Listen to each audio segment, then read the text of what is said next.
Welcome back to Shreve Crump and Low. I'm Christopher Weiss. Jack Tyler. And we're bringing you the first episode in a new series that we're calling Unwound. We're trying to be more casual, trying to be more relaxed. I want to bring you some up-to-the-week news stories once a week, kind of touch base with the industry, touch base with you, our viewers, share some cool things that have come into the store, just be a little bit more conversational and, as you can see, casual. Absolutely. We're going to start out today with a wrist check. We got to check in. Jack, what do you have on? Yeah, so this is one of my favorite watches in my collection. This is the 1921 American Driver in pink gold, 36.5 millimeters. Fits great on my wrist. You know, I know it's not a watch for everyone, but for me, it's just so cool and so unique. So I love wearing this piece. I love these. I wish, if I didn't have the watch on the right wrist, I'd be trying to borrow yours every day. I've got on the longer one, pink gold, 38.5 millimeters. I always joke that this is a casual watch and also a dress watch. Trying to prove that today with a more casual look. Man, you're rocking it. Yeah. Looks good. Thank you. Cool. So we wanted to grab some recent watches that came in on the floor, stuff that, here things move so quickly sometimes that we can't even get watches up on the website, let alone do a feature on YouTube. So just thought it'd be fun to grab some stuff that, piqued our curiosity when we were going past the case a little bit earlier today. Yeah. So what did you... Cool pre-owned pieces each episode. So for me, it's this Zenith Defy skeleton. This watch looks really cool from across the room. It looks like just a black case, black bracelet, but it's carbon fiber. Yeah. This thing weighs less than 65 grams. It's a real watch, a legit watch. You put it on the wrist. It has a look, but it has no weight. It's incredible. Yeah, that's super cool. Yeah, like from across the room, this would look like a PVD coated watch, but when you start to look at it in the light, you can see all of the, I guess, this like crystalline structures, essentially from the carbon fiber. Yeah. And also, just to be able to finish this and make it look like this in some ways I bet is a lot harder to do than steel, to do the carbon fiber and give it this kind of a look. And to do a bracelet out of it and have it work? Yeah, the bracelet is the coolest part for sure, to see that done completely in carbon fiber. Wow, it's a good pick. Nice. What did you find in the case? Like the opposite. So this is, I picked a Longa. You picked a Longa? Once, yeah. I've always thought that these were, in the same way, just like really, really unique, but in, again, the opposite direction. Which one's this? So this is the little Longa with the copper blue dial with moon phase complication. And first off, the size for me, because I do like a smaller watch, it's really cool to see this treatment done on a watch that, quite frankly, is probably not going to be the most popular in their catalog. It's not going to hit the most amount of the market, but for me, I think it's cool that they did this with the copper blue dial, because it's just so beautiful. And I know, obviously, I'm preaching to the choir on multiple levels here, because you have the thin piece with the copper blue dial. Yeah. It's just great. And I love that piece. It's a really special one, and I'm sure it won't last long in the case. It's whimsical. Yeah. I think that the copper blue is so cool. It's a starry sky on the wrist. They put it with the Longa one. They put it with the moon phase. They throw some little applied stars on here. Yeah. It's so beautiful. It's so cool, and I think anybody can wear this. Absolutely. Yeah. I think some people might shy away from it just based on the photos, but when you come and see it in person, if you get the chance to, I really give it a shot, because it's a really special piece and certainly a great conversation starter if it's on your wrist. Yeah. Really cool things. Nice. All right, next up, we want to just touch base on some of what's going on in the news. Yeah. Got a couple stories we've been following, some as recently as yesterday, but Jack, lead us off. Yeah, a lot of controversy recently. Like, most of the time we get to do this, we're talking about new releases, but there's been, some nefarious action afoot recently in the watch world. Really high dollar amounts? Yeah, absolutely. So the first thing, we're not going to go into too much detail because there's still a lot left to be uncovered. But obviously, if you've been following watch news, there was the whole scandal with Omega at the Phillips auction. And it's sad to see, I think, on a lot of levels that this happened, like you were saying, at such a high level. But I think instead of, going into the details of everything that happened, because you can obviously check that out on your own, I think it's interesting to bring up the fact that a lot of people don't recognize that it's oftentimes brands, they're buying their own watches at auction. I mean, really up until this story, and one I'm going to talk about in a second, came to light, myself as an enthusiast, I just assumed these are just like really rich people that are buying these watches. They can drop millions of dollars on these vintage examples, which is typically, what's being sold at the auction houses. But in actuality, not all the time, but oftentimes, this is actually like a kind of genius marketing ploy from the brands. And of course, in this particular situation, it was Omega buying their own watch. Yeah. But another thing that I want to talk about that just happened last month, so I still think it counts as news, is the Milgauss that set a record for selling for sorry. 2.5 million? Right, it's 2.5 million. Something? Yeah, 2.5 million. And if you think about this, and you backtrack, and of course now it's come out that Rolex was the one who actually purchased this watch, right? You look at the timeline. Rolex discontinues the Milgauss, Okay. which we kind of all saw coming for a while, but it finally happens. Then there's kind of rumors floating around that they're going to reissue it. Okay. And in doing so, probably make it somewhat, vintage inspired. Okay.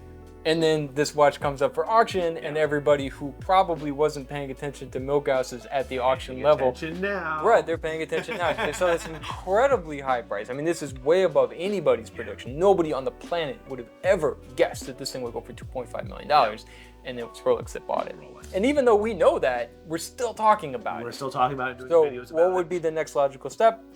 They released the Milgauss that has some kind of design cues taken from that particular reference. And they did that, it would be a knockout. But it's just incredible that they've got the capital to do something like that, to pull up in many ways publicity. It could be a marketing. Yeah, it's genius. So that's what I've got on news. What about you? Yeah, I caught a story. Just came out yesterday about a company that sounds a little bit like ours, but it's a completely different company. Yes, we'll make that very clear. No relation. No relation whatsoever. Separate coast, separate company. They just started out with the same kind of sounding name. Right. So we all know it's an open secret that a lot of places are making you buy a lot of things in order to qualify to buy the thing you want. Right. So there was a company that the news story reported that the client had been asked to make several purchases. $220,000 worth of purchases in order to get himself on a list for a Patek that he really wanted. Right. And then the worst thing that you can possibly imagine happened for the dealer that's trying to sell him on this long game of this Patek is that they lost their AD status and could no longer get him the watch that they'd been kind of, more or promised? less promised. And of course, this is still, there's a lot that needs to come to light before any decisions can be made. We're hearing probably like one side of the story so far, but that's the juicy side. Exactly, but it is kind of a worst nightmare scenario where you've been kind of working your way in with the AD only to find out at the finish line that the thing that you started off with, that you've paid double, triple, quadruple the actual retail price, is probably never going to get in your hands. So what do you do? Are you? Well, first off, you got things for your 220 grand. Right. Okay. Yes. I mean, I'm always, I'm a sales guy here, right? I always am very clear, like, you're buying what you want to buy right now. Mm-hmm. If there's something later on down the road that you want that can be available, that's great. But, I always say, like, be very careful with what you say, what you promise, but also from the other side of the table, what you expect. Well, I think that is a good point, which is that if you find yourself in a situation like that, which does happen, and in some ways, of course, the initial reaction, the gut check response for most consumers is going to be like, well, that's ridiculous. Like, why should I have to pay for something to get something I want? Right, but you have to take a step back and look at it from the perspective of the authorized dealer that in some ways does have to act as a gatekeeper, because these are watches that are in incredibly high demand. They're selling for incredible, if you went and flipped that watch, you're going to make more than the AD did selling it. That's right. So they have to make sure that's going into the hands of somebody that's going to, continue to further a relationship. So I get it. Maybe there's a better way to do it than having somebody spend $250,000 to buy a $90,000 watch or $120,000, whatever. Still, it's crazy. But all things considered, I think there's a bunch of different ways to look at this. And where I'm getting to eventually here is that I think whenever you're buying anything, whether it is completely on your own volition or if it's kind of a carrot that's being dangled, you got to make sure you want that watch. Yes. Because this could happen. I mean, they can pull the plug at any time. At any time. So it's always, I think good advice that if you're buying something, make sure you want it, whether or not it's a part of some long-term strategy or whether it's just something you want right now, right? Yeah. Definitely agree. And we'll leave links to these two stories below so that you can check them out and kind of come to your own conclusion. Let us know what you think in the comments. Yeah, absolutely. We'd love to get your takes on these things. All right, so some hot takes actually leads us into our main topic for today. Right. We were trying to find a catchy title for the episode. I ended up going with what in the world is Rolex thinking? See, there was a good spit take opportunity there, and you missed it. So Rolex has been kind of dropping some surprises over the last few months. Yeah, they've been acting kind of like a completely different animal than we've seen over. What's going on? You're a big Rolex. Look, there's no secret on the channel. Like, I appreciate Rolex. I admire what they do, and their watches are phenomenal watches that people want on their wrists for very good reasons. Can you just say that again? No. So, but for me, if we're going to really talk about Rolex and what's going on, I look at this and I'm a little perplexed. But you're a big Rolex guy. Sure. All right. So, what's going on here? Tell me what we're seeing. Well, I think that this whole thing starts as far back as the release of or re-release in some ways of the Stella Dial Oyster Perpetual. So this was, it had like the bubblegum pink, of course the Tiffany blue. There's a really cool kind of British racing green. Okay, I'm just gonna. That's okay. I wanted all of them. Yeah, no, they're all right. Were you able to get any of them? We'll talk about that later. Anyways, and I think that that was a nice surprise to see, from a brand that typically has a certain austerity to it, right? Like a reserved nature, to see something really fun. Then at Watches and Wonders, which wasn't that long ago, right? We get two big surprises, which is the Celebration Dial Oyster Perpetual. For me, that's in line with the lineage, but the crazy one to me, the really nuts piece, was the Puzzle Dial Day Date. Which we have discussed in a previous video, which we'll leave a link to as well, going over the releases from Watches and Wonders. I know I talked about that watch probably too much, but anyways, again, another surprise from a brand that typically kind of keeps their cards pretty close to the vest. And a little bit more conservative also. Absolutely. So now what we have just seen, which was just last weekend, was the very famous race in France, Le Mans, which is a 24-hour race, very dangerous race. This great movie. Did you see Ford versus Ferrari? I did. I thought it was fantastic. Love that. Yeah, it was great. So good. So at any rate, Rolex has been a endorser for years and years and years. I mean, you literally look at the pictures, there's Rolex banners like straight across the. I'm playing Gran Turismo 7, right? And like you're on the racetrack, so the Rolex banners are all there, even in the game. It's amazing. Well, product placement on the highest level. And I believe, the winner of the race gets a Daytona. No, that's a Daytona. That's a complete. Well, I mean, if that's what you have to do to get one. Yeah, fair enough. anyways, that being said, so this was the 100th year of this race. And Rolex did something that we have really, I can't think of anything like this in recent history, where they kind of released like a commemorative watch that very clearly has everything to do with the 100th year of Le Mans. It is a Daytona, which of course is fitting, and there's a couple interesting accoutrement with this particular watch. One is the subdials. We're seeing for the first time like a true, reverse panda, right? Because we have a full black dial with the white subdials, and interestingly enough, the white subdials have the Paul Newman indices. Yeah, the Paul Newman indices. Right. So people are calling this like a revitalization of the Paul Newman dial. Somebody messaged me on Instagram. They're like, "Did you see the new Paul Newman?" I was like, "Salad dressing? Yeah. Like, thin crust pizza? What are we talking about?" Yeah, I'm not sure if I'm completely on board with that statement, because obviously it's there's a lot of more modern elements involved. We're not seeing the return to the steel bezel for a steel watch. It still has the Cerachrome bezel, and on top of that, the 100 marker is in red. Oh man, wait. Yeah, you're right. It's in red for the 100th. Yes, that's right. It's in red, and in addition to that, it now is a 24-hour counter instead of a 12 counter. For the 24 hours of Le Mans. Correct. So it's not a limited edition piece, but you and I both know that any Daytona is limited to a high degree, and of course this is a watch that probably will not see the wrists of most consumers. But at the same time, it kind of is, right? In a way, like this is commemorating a specific event, and I think it's a little bit crazy to see Rolex do this. I mean, this is something that you'd see Omega do, right? It's something that is unusual. It's a little on the nose. I mean, it's a little like everybody talks about Paul Newman, everybody talks about Daytona, everybody talks about racing. So it's interesting that they're combining all of these things in such an unabashed manner. Yeah, I agree with that. Right? I think if they were going to actually reissue a Paul Newman inspired Daytona, that's enough. That's enough. Like, you don't need to put the kitchen sink all in one particular piece. Well, it's kind of interesting. I mean, I like the elements of this. I love the actual true panda, right? Yeah. I think it looks great. I mean, it's another evolution of a Daytona. It's got the Newman, markers kind of thrown in there, which is a little vintage inspired, but it kind of clashes a little bit with the more modern and the rest of the watch. I don't know. Spencer's behind the camera. Like, what are your thoughts on this? You've seen this new one, right? I think it's great. You think it's great? I mean, I think it's cool. I think it's cool to see them trying different things. I think that maybe we're seeing kind of like a period of change where they're kind of testing the waters with things that are maybe a little bit more, I feel like Rolex operates so much from kind of behind the curtain and doesn't really follow the trends. They don't have to. I mean, they set the trends. Yes, in many ways. But maybe we're seeing a shift, and I mean, I embrace it. I think it's cool to see new things that you're not expecting, and this is like 3 in a row within a very short period of time. So, yeah. That's what I think. You know, from a company that is so many small evolutions like a Porsche 911, to see these radical jumps signals something interesting, I think. So we're going to be keeping an eye on it, as I'm sure everybody else will. Right. I mean, like everybody's already watching Rolex all the time, but you know, with what we just talked about with the Milgauss, to see if are they gonna, you know, the Paul Newman dial is to some degree, it's referencing like a very specific vintage watch. We've got this watch that just went up for auction. It sold for $2.5 million. Does that mean that they're gonna reissue something like that has? Yeah. I mean, I think Tudor should be worried in some ways. I mean, again, we take availability out of it, but for the longest time, those are the two brands you compare. If you want those vintage-inspired Rolex-type pieces, and you're not willing to go actually buy a vintage Rolex, you got Tudor. But now we're seeing kind of some more interesting things. So, yeah. Looking backwards while I look forwards. That's very good. Put that on a hat. All right. There you go. Yep. So next segment, we get a lot of people who come in. We're always doing our little collection videos. Check those out. Links below.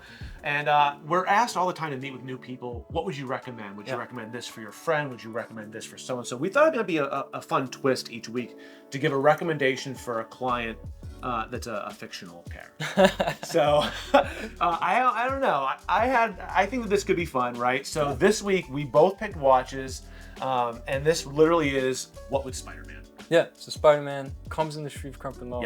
Wants to buy a watch. What's the perfect watch for Spider-Man? What do you pitch Spider-Man? What did I pick? Well, go for it. I mean, I think it's pretty obvious. What? So I picked this Richard Mille. Oh my gosh. I know, it's ridiculous. It's ridiculous. And wait, hold on, we got to stop for a second because the other watch news that we missed, right? Yeah, that's true. AP has done it again. Yeah. Audemars Piguet has released another DC. Is it DC or? Marvel. Yeah. Sorry, please don't hate me for that. Marvel character. Spider-Man on a Royal Oak. Right, Spider-Man on a Royal Oak. We saw the Black Panther watch. Yeah. That was last year. Yeah. This year we've moved on to Spider-Man. So of course, when we came up with this plan, the obvious choice would be the Spider-Man Royal Oak. But he's never going to wear one of those. Well, see, this is the thing. I think Peter Parker, as a Spider-Man fan myself, he's a humble man. Right. So why would he wear a watch with his face on it? There you go. I don't think that's him. Right. I think he would buy it and he would donate the money to charity. I don't think he would actually wear it. I would love to see AP doing these as like one-offs. Sure. Where they are for charity. Like imagine a Royal Oak. Yeah. That is the Terminator made for Arnold, and then you auction it off, right? And then you auction it off on charity for like any more young people like growing strong and stuff. Sure. Yeah. That's AP. Call me later. Right. Get your 5% off the top of it. But I mean, what did you think of the watch? Honestly, let's take a break from the Spider-Man. The real Spider-Man, the watch? Yeah. It's fine. Like, I mean, it's very much not for me. If I'm going with an AP, I'm going a little bit more classic. But I mean, even the Royal Oak hasn't always connected with me as a watch wearer. Yeah. I don't know. I mean, it feels weird. Do you feel like it cheapens the brand? It does a little bit. It just.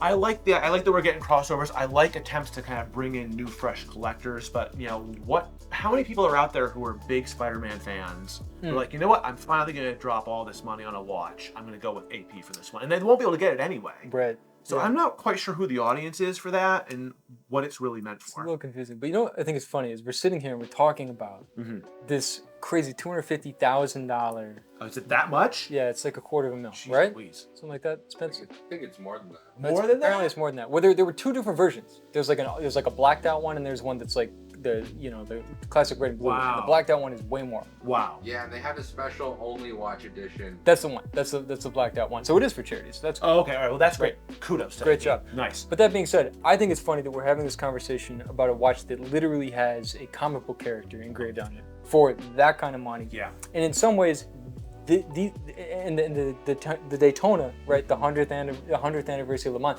like are having kind of the same impact on the watch world. Right. Like we're talking about Paul Newman subdials in the same conversation as Spider-Man on a watch. Right, and it's like it's having the same impact on people. Like, what is going on? It's crazy. But like one of these is like not really like the other. They're very different. But you know what? It just shows the power of the brand. It does. That something like that. We're calling it crazy on the same level as we're calling again Spider-Man on a watch. That being said, I think that it's one of those pieces, and then I promise we'll move on to the actual watch for Spider-Man. But it's one of those pieces that I'm sure if you have that watch and you can see it and you're one of like the 10 people that gets to do that, I'm sure it's incredible. The craftsmanship to make that happen, you know, to make a 3-dimensional little character this big on the watch that looks that realistic. I mean, that's incredible just from a craftsmanship standpoint. But in terms of, yeah, like you said, who they're trying to reach, what the impact they're trying to make on their own brand, Yeah, Not sure. and they caught so much flack for the first one. It's They like, did. let's just double down. Let's just do it The again. first one seemed a little bit cooler, actually. In some ways. In a way. Like artistically, it feels like it fit the watch. Yeah. Like aesthetically, this Yeah. was a little jarring. This is a little more like,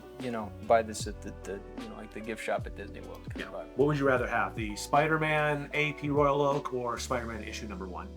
Issue #1. Yeah, me too. Yeah, 100%. Yeah. Okay. Anyways, Okay, but- picking watches for Spider-Man. Speaking of very expensive, ridiculous watches, I picked this Richard Mille. Yeah, which is, I wouldn't quite put it in the same category, Yeah. but it's still pretty crazy. This is cool. I was thinking, and as nuts as this sounds, for mildly practical reasons. Mm-hmm. I mean, I like to think that Spider-Man is doing pretty well for himself at this point. All right. Okay. Right? Yeah. He would probably get Richard Mille to make him a red strip. He would. He would definitely change out the strip. Yeah. But we have a pretty high level of legibility. True. We've got, lightness. We've got durability. That's right. He can swing from rooftop to He's rooftop. moving all around fine. Yeah. a all lot. right. I mean, if Nadal can serve at 150 miles an hour, I'm pretty Good sure that point. this is good for slinging some web. I like that. And he's a younger guy, right? So it's cool. It's kind of a younger guy. It's like a fun watch. Sure. A younger guy with a really rich dad. Yeah, what happened when he's dead?